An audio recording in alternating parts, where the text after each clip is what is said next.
My name is Khalid. I am a student. Is it necessary to give zakat when we pay taxes? More than that of zakat? No. Bismillah wa salatu salam ala Rasul al-Kareem. Zakat and taxes are two different things, two totally separate responsibilities. And yes, it is absolutely necessary to pay zakat because that is a requirement from Almighty God, Allah subhanahu wa ta'ala, as a fulfillment of our deen.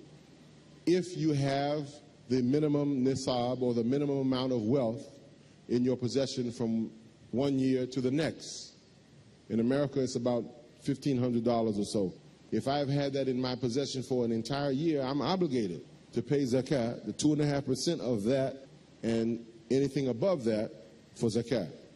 Okay? So just because I pay taxes to the federal government does not absolve me from paying zakat.